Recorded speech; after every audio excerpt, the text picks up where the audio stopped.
Hello friends, this is Gaurav and I am welcoming you at my channel RK Learning.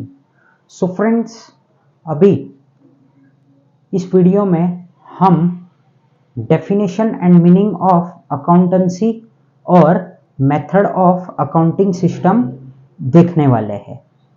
ठीक है, तो friends book keeping क्या होता था? बुक कीपिंग में हम लोग क्या करते थे? डे टू डे अकाउंट्स को रिकॉर्ड करते थे। अब ये जो अकाउंटेंसी है ना, ये कहां से आ रहा है? ये क्या होता है? तो प्राइमरी स्टेज पे हम इसको क्या बोलते हैं? बुक कीपिंग बोलते हैं, बराबर। और फिर बाद में ये कहलाता है, इसको क्या बोलेंगे हम लोग? अकाउंटेंसी।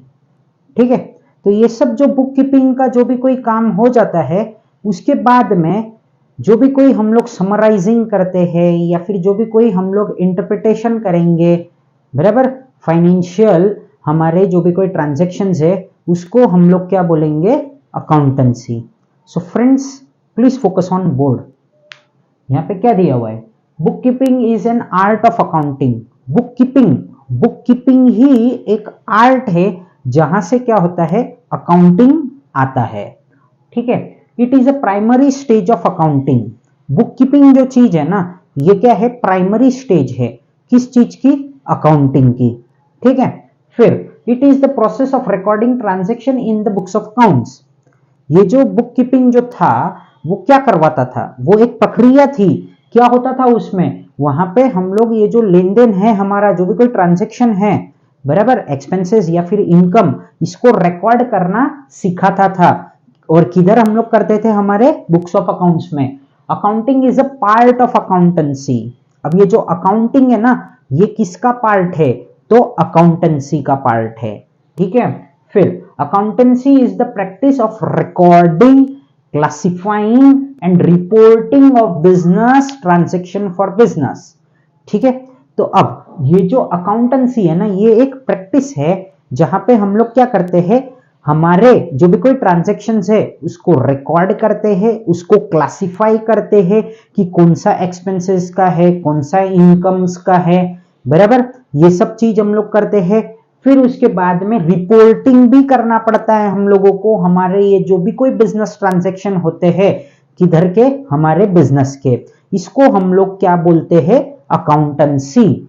ठीक है, अब ये जो बुक कीपिंग है, बुक कीपिंग तो हम लोग क्या करते हैं कि रिकॉर्ड करते हैं डे टू डे जो भी कोई खर्चा रहता है या फिर कुछ भी रहता है। ठीक है, बट ये जो अकाउंटेंसी है ना, क्या करता है मालूम है क्या? इसको पूरा समराइज करता है। अब समझो हम लोग क्या कर रहे हैं? हर महीने इलेक्ट्रिक का बिल पे कर रहे हैं, तो बुक कीपिंग में क्या होता है कि वो हर महीने का एंट्री आ जाएगा। बट अकाउंटेंसी में क्या होता है मालूम है क्या? ये पूरा का पूरा जो रिकॉर्ड करके आया है, ये टोटल हम वहां लिखते हैं। तो ये जो है यहां से यहां पे हमको पता चल जाता है, यहाँ पे फटाक से एक बार में, कि ये हमारा कितना है पूरे साल का खर्चा, कोई भी हो XYZ। तो ये होता है अकाउंटेंसी और बुक कीपिंग। बुक कीपिंग क्या रहेगा कि वहां पे हम लोग डे टू डे जो भी कोई है हिसाब किताब लिखते हैं, और अकाउंटेंसी में क्या होता है कि वो पूरा समराइज रहता है। ठीक है, चलते हैं आगे। अब Koller has defined accountancy refer to the entire body of theory and the process of accounting। ये क्या है? थियरी है और इसकी प्रक्रिया है। किसकी? अकाउंटिंग की। कौन? अकाउंटेंसी। मतलब अकाउंटिंग जो बुक कीपिंग है वो होगा, फिर ही हमारा अकाउंटेंसी कंप्लीट होता है। ठीक है फ्रेंड्स, अब चलते हैं हम लोग मेथड्स ऑफ अकाउंटिंग सिस्टम पे। मेथड्स ऑफ अकाउंटिंग सिस्टम में 3 टाइप्स के अकाउंटिंग सिस्टम है। कैश बेसिस, या फिर अक्रूवल बेसिस, या फिर थर्ड है मिक्स्ड। अब देखो कैश बेसिस में होता क्या है? कैश बेसिस में ये होता है कि हम लोगों को जितने पैसे मिल गए हैं या फिर जितने पैसे हम लोगों ने पे कर दिए हैं, उसको हम लोग, वही चीजों को हम क्या करते हैं? हमारे बुक्स में रिकॉर्ड करते हैं। क्या करते हैं? हम लोग वही चीज को रिकॉर्ड करते हैं। ठीक है, तो कैश बेसिस में क्या है आपको समझ गया आई होप।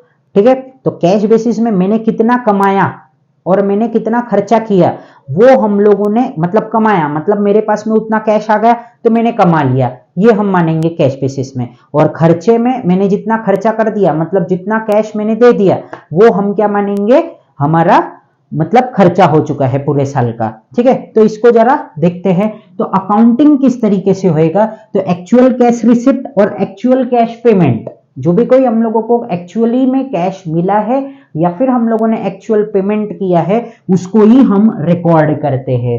ठीक है, फिर रेवेन्यू, रेवेन्यू मतलब इनकम, इनकम कैसे पहचानेंगे, तो कितना मुझे कैश मिला है उतने पे हम क्या बोलेंगे कि हमारा ये क्या हो चुका है, इनकम हो चुका है, रेवेन्यू हो चुका है। एक्सपेंसेस, एक्सपेंसेस को कैसे रिकॉग्नाइज करेंगे हम लोग, तो हमने कितना कैश पे किया है वहां से हम क्या करेंगे, एक्सपेंसेस को रिकॉग्नाइज करेंगे। ठीक है, accounting is usually followed by, ये जो अकाउंटिंग सिस्टम है कौन सा, कैश बेसिस वाला, ये नॉर्मली प्रोफेशनल लोग यूज करते हैं, जैसे डॉक्टर हो गए, लॉयर हो गए, चार्टर्ड अकाउंटेंट हो गए, या फिर non profit concern. Non profit concern मतलब क्या होता है, जो क्या करता है, सोशल सर्विस प्रोवाइड करता है, वो लोग ये वाला अकाउंटिंग बेसिस या फिर अकाउंटिंग मेथड यूज करते हैं। कौन सा अकाउंटिंग मेथड, तो कैश मेथड। कैश मेथड में क्या होता है कि मेरे को कितना कैश मिला और मैंने कितना कैश पे किया वही हम लोग खाली रिकॉर्ड करेंगे, उसको हम बोलते हैं कैश मेथड या फिर कैश बेसिस। अब चलते हम लोग एक्यूरल और मर्केंटाइल बेसिस। ठीक है, एक्यूरल और मर्केंटाइल बेसिस में होता क्या है, हमने कैश पे कर दिया तो वो तो खर्चा है, और भले हमने कैश नहीं पे किया है मतलब वो आउटस्टैंडिंग है, हम लोगों ने दिया ही नहीं, हमारा अकाउंटिंग पीरियड खलास हो गया, मतलब जो 12 महीने थे वो हो गए कंप्लीट, तो भी हमको वो खर्चा शो करना पड़ेगा। तो एक्यूरल बेसिस में क्या होता है, आपने खर्चा किया है या फिर नहीं किया है, पूरा आपको खर्चा मानना पड़ता है। ये हो गया हमारा एक्यूरल बेसिस। वैसे ही इनकम के लिए भी लागू करता है। ठीक है, इनकम के लिए क्या रहेगा कि आपने इनकम, आपको इनकम मिल गया या फिर आपको नहीं भी इनकम मिला तो भी आपको उन दोनों को टोटल करके बताना है कि हमारा इस साल का इतना इनकम है। बट कैश बेसिस में ऐसा नहीं था। कैश बेसिस में क्या था कि खाली और खाली जितना कैश आपने कमाया वो आपका इस साल का इनकम है। बट एक्यूरल बेसिस में थोड़ा सा डिफरेंट है, चाहे आपने कमाया हो या नहीं कमाया हो उसको दोनों को हमको ऐड करना है और बताना है कि ये हमारा क्या है, इस साल का इनकम है। वैसा ही एक्सपेंसेस के लिए, चाहे आपने वो पेमेंट किया हो या फिर वो पेमेंट नहीं किया हो तो भी आपको वो दोनों को ऐड करके शो करना है। तो यहां पे पढ़ते हैं रेवेन्यू वेदर रिसीव्ड और नॉट। रेवेन्यू मतलब इनकम, इनकम आपको मिला है या नहीं मिला है। अर्न्ड और अक्रूड, अर्न्ड मतलब मिल गया है, वेदर अर्न्ड, अर्न्ड मतलब आपने कमा लिया है, और अक्रूड, अक्रूड मतलब मिलना बाकी है। ठीक है, हाँ, कितने कब के लिए, तो अकाउंटिंग पीरियड के लिए। वैसे ही एक्सपेंसेस के लिए वेदर पेड और नॉट, आपने पे किया है या नहीं किया है।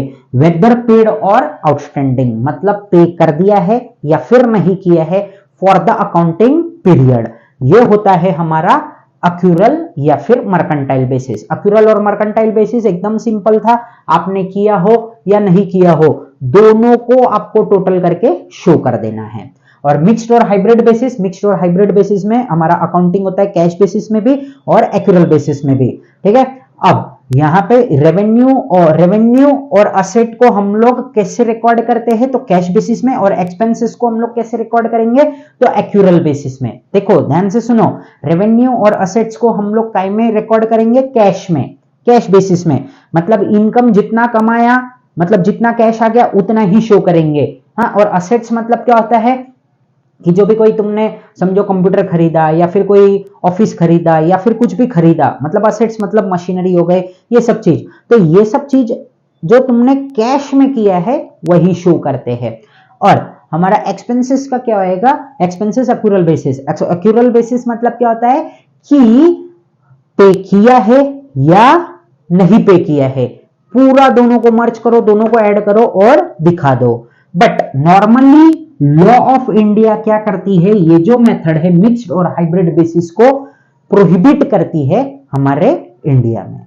आई होप कि आपको ये जो मेथड ऑफ अकाउंटिंग सिस्टम है बहुत अच्छी तरीके से समझ गया होगा। एक बार जल्दी जल्दी हम लोग रिवीजन करते हैं कैश बेसिस। कैश बेसिस मतलब क्या होता है कि मेरे को इनकम हुआ है तो मैंने उतना कैश मेरे पास में मिला होगा वही मैं रिकॉर्ड करूंगा। एक्सपेंसेस के लिए भी क्या, जितना मैंने पे किया होगा वही मैं अपने बुक्स में रिकॉर्ड करूंगा। और दूसरा क्या था, एक्यूरल बेसिस। एक्यूरल बेसिस में क्या था कि मैंने एक्सपेंसेस किया है 10 रुपया, हाँ, और 10 रुपया मुझे और करना था, हाँ, तो मैंने किया नहीं 10 रुपए का और 10 रुपए का किया, तो टोटल एक्सपेंसेस कितना है मेरा 20।